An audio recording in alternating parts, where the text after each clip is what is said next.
ನಮಸ್ಕಾರ traders sir, ನನ್ನ ಹತ್ರ ದುಡ್ಡು ಇರಬೇಕಾದ್ರೆ ನಾನು ಏನಕ್ಕೆ ಬ್ಯಾಂಕ್ ಹತ್ರ ಸಾಲ ತಗೊಳ್ಳಿ? ನಿಮಗೆ 2 ಕೋಟಿ ಮನೆ ಬೇಕಾ ಅಥವಾ 2 ಕೋಟಿ ಮೌಲ್ಯದ ಮನೆ ಜೊತೆಗೆ ಒಂದು ದೊಡ್ಡ ಹೂಡಿಕೆ ಮಾಡುವ ಒಂದು ಸಂಪತ್ತು ಬೇಕಾ? ಯಾವುದೇ ಸಾಲವಿಲ್ಲದೆ ಒಂದು ಮನೆನ ಖರೀದಿಸ್ತಾರೆ. ಕಂಪ್ಲೀಟ್ ದುಡ್ಡು ನಿಮ್ಮ ಮನೆಯಲ್ಲೇ ಲಾಕ್ ಆಗಿರುತ್ತೆ. ಭಾರತೀಯ ಶೇರು ಮಾರ್ಕೆಟು ಕಳೆದ 10 ವರ್ಷದಿಂದನೂ ಪ್ರತಿ ವರ್ಷ ನನ್ನ ಆವರೇಜ್ 12% ರಿಟರ್ನ್ ಕೊಡ್ತಾ ಬರ್ತಾ ಇದೆ. ನೀವು ತಗೊಂಡಿರೋ 1 ಕೋಟಿ ಮನೆ 10 ವರ್ಷದ ನಂತರ ನಮಗೆ ಅದು ಬೆಲೆ ಕಟ್ಟಕ್ಕಾಗ್ತಾ ಇರೋದು 2 ಕೋಟಿ. ಕೆಲವೊಮ್ಮೆ ನೀವು ಬ್ಯಾಂಕ್ ಅಲ್ಲಿ ಲೋನ್ ತಗೊಳೋದ್ರಿಂದ ನಿಮಗೆ ತುಂಬಾ ಉಪಯೋಗಗಳಿರುತ್ತೆ. ಸೊ ಅದನ್ನ ನೀವು ಕರೆಕ್ಟ್ ರೀತಿಯಲ್ಲಿ ಬಳಸ್ಕೊಂಡ್ರೆ ಮಾತ್ರ. 1,60,00,000 ನೀವು ಮನೆ ಖರ್ಚು ಮಾಡಿದ್ದೀರಾ. ಸೊ ಇಲ್ಲಿ ಟ್ರಿಕ್ ಏನಂದ್ರೆ ನಿಮ್ಮ ಹತ್ರ ಇನ್ನೂ 80 ಲಕ್ಷ ಹಾಗೆ ಇದೆ, ಅಂದ್ರೆ ಇನ್ನೂ 1 ಕೋಟಿ ನೀವು ಜಾಸ್ತಿ ಲಾಭ ಮಾಡಿದಿರಾ ಅಂತ ಅರ್ಥ. ಈ ಫೈನಾನ್ಷಿಯಲ್ ಪ್ಲಾನಿಂಗ್ ಕಲಿಬೇಕು ಅಂದ್ರೆ ಫಸ್ಟ್ ನೀವು ಫೈನಾನ್ಷಿಯಲ್ ಎಜುಕೇಶನ್ ತಗೊಬೇಕು.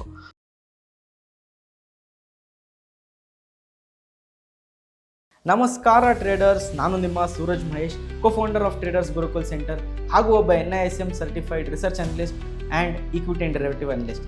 ನನ್ನ 5 ರಿಂದ 6 ವರ್ಷದ ಸ್ಟಾಕ್ ಮಾರ್ಕೆಟಿನ ಜರ್ನಿಯನ್ನು ನಿಮ್ಮೆಲ್ಲರೊಂದಿಗೆ ಹಂಚ್ಕೊಳ್ಳೋದಕ್ಕೆ ಟ್ರೇಡರ್ಸ್ ಗುರುಕುಲ್ ಸೆಂಟರ್ ಅನ್ನೋ ಸಂಸ್ಥೆಯನ್ನು ಓಪನ್ ಮಾಡಿ 3 ವರ್ಷಗಳಾಗಿದೆ. ಈ ಒಂದು ಸಂಸ್ಥೆಯಲ್ಲಿ ಆಲ್ಮೋಸ್ಟ್ 5 ರಿಂದ 6 ಸಾವಿರ ವಿದ್ಯಾರ್ಥಿಗಳಿಗೆ ಸ್ಟಾಕ್ ಮಾರ್ಕೆಟಿನ ಬಗ್ಗೆ ಒಂದು ಜ್ಞಾನವನ್ನು ಹಂಚಿದ್ದೀವಿ. ಹಾಗೂ ಈ ಒಂದು ವಿಡಿಯೋ ಕಂಪ್ಲೀಟ್ಲಿ ಒಂದು ಎಜುಕೇಷನಲ್ ಪರ್ಪಸ್ ಆಗಿರುತ್ತೆ. ಯಾವುದೇ ಥರ ನಿಮಗೆ ಪ್ರಚೋದನೆಗೊಳಿಸೋದಕ್ಕಾಗಿರೋದಿಲ್ಲ.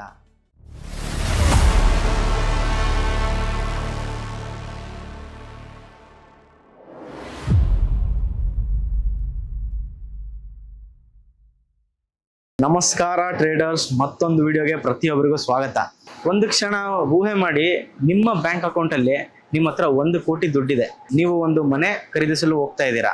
ಇವಾಗ ನೀವು ಏನು ಮಾಡ್ತೀರಾ? ಆ ಒಂದು ದುಡ್ಡನ್ನ ನೀವು ಕಂಪ್ಲೀಟಾಗಿ ಕೊಟ್ಟು ಆ ಮನೆನ ಕೊಂಡ್ಕೊತೀರಾ, ಅಥವಾ ಆ ದುಡ್ಡನ್ನ ನಿಮ್ಮ ಹತ್ರ ಇರೋ 1 ಕೋಟಿಯಲ್ಲಿ ಸ್ವಲ್ಪ ಅಮೌಂಟ್ನ ಡೌನ್ ಪೇಮೆಂಟಾಗಿ ಕೊಟ್ಟು ಇನ್ನು ಮಿಕ್ಕಿದನ್ನ ನೀವು ಬ್ಯಾಂಕಲ್ಲಿ ಲೋನ್ ಮಾಡಿಸ್ಕೊತೀರಾ. ಸೊ ಇವಾಗ ತುಂಬ ಜನ ಏನು ಹೇಳ್ತಾರೆ ಅಂತ ಕೇಳಿದ್ರೆ, ಸರ್ ನನ್ನ ಹತ್ರ ದುಡ್ಡು ಇರಬೇಕಾದ್ರೆ ನಾನು ಏನಕ್ಕೆ ಬ್ಯಾಂಕ್ ಹತ್ರ ಸಾಲ ತಗೊಳ್ಳಿ? ಸೊ ಇದನ್ನು ತೊಗೊಂಡಾಗ ನನಗೇನು ಉಪಯೋಗ ಆಗುತ್ತೆ ಅಂತ ತುಂಬ ಜನ ಕೇಳ್ತೀರಾ. ಸೊ ಇದೇ ಥರ ನೋಡಿದಾಗ ಕೆಲವೊಮ್ಮೆ ನೀವು ಬ್ಯಾಂಕಲ್ಲಿ ಲೋನ್ ತೊಗೊಳೋದ್ರಿಂದ ನಿಮಗೆ ತುಂಬ ಉಪಯೋಗಗಳಿರುತ್ತೆ. ಸೊ ಅದನ್ನು ನೀವು ಕರೆಕ್ಟ್ ರೀತಿಯಲ್ಲಿ ಬಳಸ್ಕೊಂಡ್ರೆ ಮಾತ್ರ. ಮನೆ ಖರೀದಿಸುವುದು ಒಂದು ಭಾವನಾತ್ಮಕ ನಿರ್ಧಾರವಂತೂ ಅಲ್ಲ, ಇದರ ಜೊತೆಗೆ ನಿಮ್ಮ ಜೀವನದ ಒಂದು ಅತಿ ದೊಡ್ಡ ಆರ್ಥಿಕ ನಿರ್ಧಾರ ಕೂಡ ಆಗುತ್ತೆ. ಕೆಲವು ಜನ 20 ರಿಂದ 30 ವರ್ಷ EMI ನ ಕಟ್ಟುತ್ತಾರೆ. ಅದೇ ಥರ ಇನ್ನು ಕೆಲವು ಜನ ವರ್ಷಾನುಕಾಲ ಅವರು ದುಡ್ಡನ್ನ ಸೇವ್ ಮಾಡ್ಕೊಂಡು ಅದಾದ ನಂತರ ಯಾವುದೇ ಸಾಲವಿಲ್ಲದೆ ಒಂದು ಮನೆನ ಖರೀದಿಸ್ತಾರೆ. ಸೊ ಬನ್ನಿ ಈ ವಿಡಿಯೋಲಿ ಸಂಪೂರ್ಣವಾಗಿ ಈ ಒಂದು ವಿಷಯದ ಬಗ್ಗೆ ತಿಳ್ಕೊಳ್ಳೋಣ. ಈ ಒಂದು ಪರಿಸ್ಥಿತಿಯಲ್ಲಿ ಹಲವಾರು ಸನ್ನಿವೇಶಗಳು ಬರ್ತಾ ಇರ್ತವೆ. ಸೊ ಇದರಲ್ಲಿ ಮೊದಲನೇ ಸನ್ನಿವೇಶ ಏನು ಅಂತ ಕೇಳಿದ್ರೆ, ನೀವು ಕಂಪ್ಲೀಟ್ ಒಂದು ಮನೆನ ಕ್ಯಾಶ್ ಕೊಟ್ಟು ತಗೊಂಡಿದ್ದೀರಾ ಅಂತ ತಿಳ್ಕೊಳ್ಳೋಣ. ಇವಾಗ ನಿಮ್ಮ ಬ್ಯಾಂಕ್ ಅಕೌಂಟಲ್ಲಿ 1 ಕೋಟಿ ದುಡ್ಡಿದೆ. ಅದೇ 1 ಕೋಟಿ ಬೆಲೆ ಇರುವ ಮನೆ ನಿಮ್ಗೆ ಸಿಕ್ಕಿದೆ. ನೀವು 1 ಕೋಟಿ ಕ್ಯಾಶ್ ಕೊಟ್ಟು ಸಂಪೂರ್ಣವಾಗಿ ತಗೊಂಡಾಗ ನಿಮ್ಗೆ ಯಾವುದೇ ಥರ EMI ಇರೋದಿಲ್ಲ, ಬ್ಯಾಂಕಿನ ಪಾವತಿ ಇರೋದಿಲ್ಲ, ಬಡ್ಡಿ ಕಟ್ಟುವ ಒಂದು ಯೋಚನೆ ಬರೋದಿಲ್ಲ. ಅದೇ ಥರ EMI ನ ಟೈಮ್ ಟು ಟೈಮ್ ಕಟ್ಟಬೇಕು ಅನ್ನೋ ಒಂದು ಮನೋಭಾವನೆ ಕೂಡ ಬರೋದಿಲ್ಲ. ಈ ಒಂದು ಸಮಯದಲ್ಲಿ ಮನಸ್ಸಿನ ಒಂದು ಖುಷಿನ ನೀವು ಬೆಲೆ ಕಟ್ಟಕ್ಕೆ ಆಗೋದೇ ಇಲ್ಲ. ಯಾಕಂತ ಕೇಳಿದ್ರೆ ಕಂಪ್ಲೀಟ್ ಕ್ಯಾಶಲ್ಲಿ ಮನೆ ತೊಗೊಂಡಿರ್ತೀರ, ಯಾವುದೇ ಥರ ನಿಮ್ಗೆ EMI ಕಾಟಗಳಿರೋದಿಲ್ಲ ಅಲ್ವಾ? ಆದರೆ ಇಲ್ಲಿ ಒಂದು ವಿಷಯ ಇದೆ, ಇಂಪಾರ್ಟೆಂಟ್ ವಿಷಯ ಏನು ಅಂತ ಕೇಳಿದ್ರೆ, ಇವಾಗ ಕಂಪ್ಲೀಟ್ ದುಡ್ಡು ನಿಮ್ಮ ಮನೆಯಲ್ಲೇ ಲಾಕ್ ಆಗಿರುತ್ತೆ. ಇವಾಗ ನೀವು ಏನು ಮನೆ ಕಟ್ಟು ತೊಗೊಂಡಿರ್ತಾರಲ್ಲ, ಕಂಪ್ಲೀಟ್ ಲಾಕ್ ಆಗಿರುತ್ತೆ. ಇವಾಗ ಏನಾಗುತ್ತೆ ಅಂತ ಕೇಳಿದ್ರೆ, ನೀವು ಯಾವುದೇ ಥರ ಬೇರೆ ಥರ ವ್ಯಾಪಾರ ಮಾಡೋದಕ್ಕಾಗಲಿ, ಯಾವುದೇ ಥರ ಹೂಡಿಕೆ ಮಾಡೋಕ್ಕಾಗಲಿ, ಅಥವಾ ತುರ್ತು ಪರಿಸ್ಥಿತಿಗಳಿಗೆ ನೀವು ದುಡ್ಡನ್ನು ಹೂಡಿಕೆ ಮಾಡೋಕ್ಕಾಗೋದಿಲ್ಲ. ಇಲ್ಲಿ ನಿಮ್ಮ ಹತ್ರ ಕ್ಯಾಶ್ ಕಡಿಮೆ ಇರುತ್ತೆ.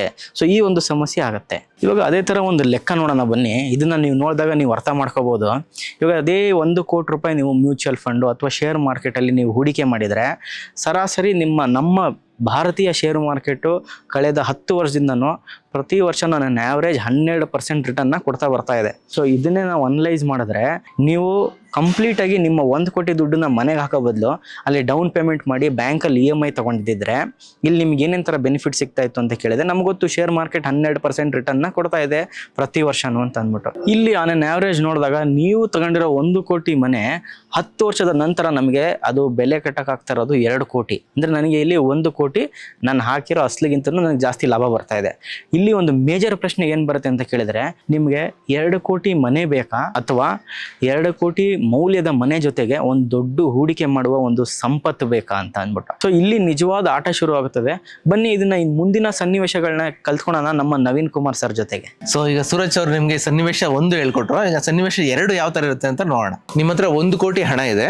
ಸೊ ಅದರಲ್ಲಿ 20 ಲಕ್ಷ ಡೌನ್ ಪೇಮೆಂಟ್ ಮಾಡಿ 80 ಲಕ್ಷಕ್ಕೆ ಹೋಮ್ ಲೋನ್ ತಗೊಳ್ಳಿ. ಸೊ ಹೋಮ್ ಲೋನ್ ನಿಮಗೆ ಎಷ್ಟು ಪರ್ಸೆಂಟ್ ಇಂಟ್ರೆಸ್ಟಲ್ಲಿ ಕೊಡ್ತಾರೆ? 8.5% ಇಂಟ್ರೆಸ್ಟಲ್ಲಿ ಕೊಡ್ತಾರೆ. ಅಂದರೆ ನೀವು ತಿಂಗಳಿಗೆ EMI ನಿಮಗೆ 40,000 ರಿಂದ 50,000 EMI ಬರುತ್ತೆ. ಸೊ ಅದೇ ನೀವು 10 ವರ್ಷಕ್ಕೆ ಕ್ಯಾಲ್ಕುಲೇಟ್ ಮಾಡಿದ್ರೆ ಒಂದು 50 ರಿಂದ 60 ಲಕ್ಷ ಆಗುತ್ತೆ. ಸೊ ಅಂದರೆ ನಿಮ್ಮ ಟೋಟಲ್ ಇನ್ವೆಸ್ಟ್ಮೆಂಟ್ ಎಷ್ಟಾಯಿತು? 60 + 80 + 20 ಅಂದರೆ 1,60,00,000 ನೀವು ಮನೆಗೆ ಖರ್ಚು ಮಾಡಿದ್ದೀರಾ. ಹೇಗೆ ಅಂದರೆ 60 ಲಕ್ಷ ನೀವು ಆಲ್ರೆಡಿ ಇಂಟ್ರೆಸ್ಟ್ ಪೇ ಮಾಡಿದ್ರೆ 10 ವರ್ಷಕ್ಕೆ, plus 80 lakh home loan, plus 20 lakh down payment. ಈಗ ನಿಮ್ಗೆ ಅನಿಸ್ತಾ ಇರ್ಬೋದು 60 ಲಕ್ಷ ಬರೀ ನಾನು ಇಂಟ್ರೆಸ್ಟೇ ಪೇ ಮಾಡಿದ್ದೀನಿ ಅಂತ. ಸೊ ಇಲ್ಲಿ ಟ್ರಿಕ್ ಏನಂದರೆ ನಿಮ್ಮ ಹತ್ರ ಇನ್ನೂ 80 ಲಕ್ಷ ಹಾಗೇ ಇದೆ. ಆ 80 ಲಕ್ಷದಲ್ಲಿ ನೀವು ಯಾವ ರೀತಿ ಪ್ಲಾನ್ ಮಾಡ್ಬೋದು ಅಂದರೆ, ಆ 80 ಲಕ್ಷನ ಸ್ಟಾಕ್ ಮಾರ್ಕೆಟ್ ಆಗಲಿ ಅಥವಾ ಮ್ಯೂಚುವಲ್ ಫಂಡ್ ಆಗಲಿ ಇನ್ವೆಸ್ಟ್ ಮಾಡ್ಬೋದು. ಸೊ ಪ್ರೀವಿಯಸ್ ಟ್ರ್ಯಾಕ್ ರೆಕಾರ್ಡ್ ಪ್ರಕಾರ ಚೆಕ್ ಮಾಡಿದ್ರೆ ಸ್ಟಾಕ್ ಮಾರ್ಕೆಟ್ ಆಗಲಿ ಮ್ಯೂಚುವಲ್ ಫಂಡ್ ಆಗಲಿ ನಮಗೆ 12% ಆನ್ಯುವಲ್ ರಿಟರ್ನ್ ಕೊಟ್ಟಿದೆ. ಸೊ 80 ಲಕ್ಷನ 10 ವರ್ಷಕ್ಕೆ 12% CAGR ಪ್ರಕಾರ ನಾವು ಕ್ಯಾಲ್ಕುಲೇಟ್ ಮಾಡಿದ್ರೆ 2.5 ಕೋಟಿ ಆಗುತ್ತೆ. ಅಂದರೆ ಇನ್ನೂ 1 ಕೋಟಿ ನೀವು ಜಾಸ್ತಿ ಲಾಭ ಮಾಡಿದ್ದೀರಾ ಅಂತ ಅರ್ಥ. ಸೊ ಇಲ್ಲಿ ನಿಮಗೆ 1 ಕೋಟಿ ಲಾಭ ಮಾಡಿದ್ದೀರಾ, ಪ್ಲಸ್ ಇಲ್ಲಿ ನಿಮಗೆ ಹೌಸ್ ರೇಟ್ ಆಗೇ ಇರುತ್ತಾ ನೆಕ್ಸ್ಟ್ 10 ಇಯರ್ಸ್ಗೆ, ಅದು ಅಪ್ರಿಷಿಯೇಟ್ ಆಗಿರುತ್ತೆ. ಸಪೋಸ್ ನೀವು 1 ಕೋಟಿ ಕೊಟ್ಟು ಮನೆ ತೊಗೊಂಡಿದ್ದೀರಾ, ಆ 1 ಕೋಟಿ 2 ಕೋಟಿ ಆಗಿರುತ್ತೆ ಅಂದ್ಕೊಳ್ಳಿ. ಸೊ ಇಲ್ಲಿ 2 ಕೋಟಿ ಪ್ಲಸ್ ಸ್ಟಾಕ್ ಮಾರ್ಕೆಟಿಂದ ನಿಮ್ಗೆ 2.5 ಕೋಟಿ, ಟೋಟಲ್ 4.5 ಕೋಟಿ ಆಗಿರುತ್ತೆ. ಅದರಲ್ಲಿ ನೀವು 1.5 ಕೋಟಿ ಮೈನಸ್ ಮಾಡಿದ್ರು ಸಹ, ಎಕ್ಸ್ಪೆನ್ಸಸ್ ತೆಗೆದ್ರು ಸಹ ಇನ್ನೂ ನೀವು ಲಾಭದಲ್ಲೇ ಇರ್ತೀರಾ. ಸೊ ನಿಮ್ಮ 1 ಕೋಟಿ ಇನ್ವೆಸ್ಟ್ಮೆಂಟಿಂದ 3 ಕೋಟಿ ಲಾಭದಲ್ಲಿದ್ದೀರಾ. ಸೊ ಇದನ್ನೇ ಫೈನಾನ್ಷಿಯಲ್ ಪ್ಲಾನಿಂಗ್ ಅಂತ ಕರೆಯೋದು. ಈ ಫೈನಾನ್ಷಿಯಲ್ ಪ್ಲಾನಿಂಗ್ ಕಲಿಬೇಕು ಅಂದರೆ ಫಸ್ಟ್ ನೀವು ಫೈನಾನ್ಷಿಯಲ್ ಎಜುಕೇಷನ್ ತೊಗೊಬೇಕು. ಆ ಫೈನಾನ್ಷಿಯಲ್ ಎಜುಕೇಷನ್ ಅನ್ನೋದು ಪ್ರತಿಯೊಬ್ಬರ ಲೈಫಲ್ಲೂ ತುಂಬ ಇಂಪಾರ್ಟೆಂಟ್ ಆಗುತ್ತೆ. ಇದೇ ರೀತಿಯ ಒಂದು ಎಜುಕೇಷನಲ್ ವಿಡಿಯೋಗೋಸ್ಕರ ನಮ್ಮನ್ನ ಫಾಲೋ ಮಾಡಿ, ಹಾಗೂ ಈ ವಿಡಿಯೋ ನಿಮ್ಗೆ ಇಷ್ಟ ಆಗಿದ್ರೆ ಲೈಕ್ ಮಾಡಿ, ಶೇರ್ ಮಾಡಿ, ಹಾಗೂ ಕಮೆಂಟ್ ಮಾಡಿ. ಈ ಒಂದು ವಿಡಿಯೋಯಿಂದ ನೀವು ಏನು ಪಾಠ ಕಲ್ತ್ರಿ ಅಂತ ನಮಗೆ ಕಮೆಂಟ್ ಸೆಕ್ಷನಲ್ಲಿ ತಿಳಿಸಿ. ಸಿಗೋಣ ಮುಂದಿನ ವಿಡಿಯೋಲ್ಲಿ.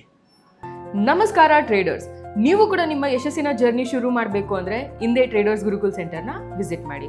ನಮ್ಮ ಟ್ರೇಡರ್ಸ್ ಗುರುಕುಲ್ ಸೆಂಟರಿನ 2 ಬ್ರಾಂಚ್ ಇದೆ, ಬೆಂಗಳೂರು ಹಾಗೂ ದಾವಣಗೆರೆ. ನಮ್ಮ ಕೋರ್ಸಸ್ ಜಾಯ್ನ್ ಆಗೋದು ಬಹಳ ಸಿಂಪಲ್. ಕೆಳಗಡೆ ಮೆನ್ಷನ್ ಮಾಡಿರೋ ನಂಬರಿಗೆ ಕಾಂಟ್ಯಾಕ್ಟ್ ಮಾಡಿ ಅಥವಾ ನಮ್ಮ ಬ್ರಾಂಚಸ್ನ ವಿಸಿಟ್ ಮಾಡಿ. ನಮ್ಮ ಕೋರ್ಸಸ್ ಬಂದು 3 ದಿನ ಇರುತ್ತೆ, ಫ್ರೈಡೇ, ಸ್ಯಾಟರ್ಡೆ ಹಾಗೂ Sunday. Friday 10 to 2, Saturday 10 to 4 ಹಾಗೂ ಸಂಡೇ 10 to 4. ಇನ್ನೇನಕ್ಕೆ ತಡ ಮಾಡ್ತಾ ಇದ್ದೀರಾ? ಈ ಸುವರ್ಣ ಅವಕಾಶವನ್ನು ಮಿಸ್ ಮಾಡಬೇಡಿ. ಹಿಂದೆ ಕೆಳಗಡೆ ಮೆನ್ಷನ್ ಮಾಡಿರೋ ನಂಬರಿಗೆ ಕಾಂಟ್ಯಾಕ್ಟ್ ಮಾಡಿ ಹಾಗೂ ಎನ್ರೋಲ್ ಆಗಿ. ಟ್ರೇಡರ್ಸ್ ಗುರುಕುಲ್ ಸೆಂಟರ್, ಲಾಭದ ದಾರಿಗೆ ಜ್ಞಾನದ ಬೆಳಕು. ಜ್ಞಾನವನ್ನು ಹಂಚೋದಕ್ಕೆ ನಾವು ರೆಡಿ ಆಗಿದ್ದೀವಿ, ಕಲಿಯೋದಕ್ಕೆ ನೀವು ರೆಡಿ ಆಗಿದ್ದೀರಾ? ನಾವು ಟ್ರೇಡರ್ಸ್ ಗುರುಕುಲ್ ಸೆಂಟರ್ ಅವರು ಪ್ರತಿ ಭಾನುವಾರ ಒಂದು ಫ್ರೀ ಮೆಗಾ ವರ್ಕ್ಶಾಪ್ನ ಕಂಡಕ್ಟ್ ಮಾಡ್ತಾ ಇದ್ದೀವಿ, ಬೆಳಗ್ಗೆ 10 ಗಂಟೆಯಿಂದ 1 ಗಂಟೆ ತನಕ. ಇಲ್ಲಿ ನಿಮಗೆ ಸ್ಟಾಕ್ ಮಾರ್ಕೆಟಿನ ಬಗ್ಗೆ ಬೇಸಿಕ್ಕಿಂದ ಅಡ್ವಾನ್ಸ್ವರೆಗೂ ಹೇಳ್ಕೊಡ್ತೀವಿ, ಹಾಗೂ ನೀವು ಯಶಸ್ಸನ್ನು ಪಡೆಯೋದಕ್ಕೆ ಒಂದು ದಾರಿ ಕೂಡ ತೋರಿಸ್ತೀವಿ. ನಿಮಗೆ ಒಬ್ಬ ಪ್ರಾಫಿಟೇಬಲ್ ಟ್ರೇಡರ್ ಆಗೋದು ಹೇಗೆ, ನಿಮ್ಮ ದುಡ್ಡಿನ ಕೈಯಲ್ಲಿ ದುಡಿಸೋದು ಹೇಗೆ ಅಂತ ಹೇಳ್ಕೊಡ್ತಾ ಇದ್ದೀವಿ. ಸೊ ಹೇಳ್ಕೊಡೋದಕ್ಕೆ ನಾವು ರೆಡಿ ಆಗಿದ್ದೀವಿ, ಕಲಿಯೋದಕ್ಕೆ ನೀವು ರೆಡಿ ಆಗಿದ್ದೀರಾ? ಇನ್ನೇನಕ್ಕೆ ತಡ ಮಾಡ್ತಾ ಇದ್ದೀರಾ? ಬನ್ನಿ ಸಿಗೋಣ ಇದೇ ಭಾನುವಾರಕ್ಕೆ.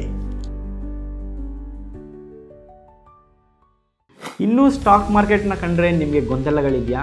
ಹಾಗಾದರೆ ನಿಮ್ಮ ಪ್ರಶ್ನೆಗೆ ಒಂದು ಸರಿಯಾದ ಮಾರ್ಗ ತೋರಿಸೋದಕ್ಕೆ ನಾವಿದ್ದೀವಿ. ಈ ಕೂಡಲೇ ಸ್ಕ್ರೀನ್ ಮೇಲಿರೋ ನಂಬರಿಗೆ ಕರೆ ಮಾಡಿ ಅಥವಾ ನಮ್ಮ ಆಫೀಸಿಗೆ ವಿಸಿಟ್ ಮಾಡಿ.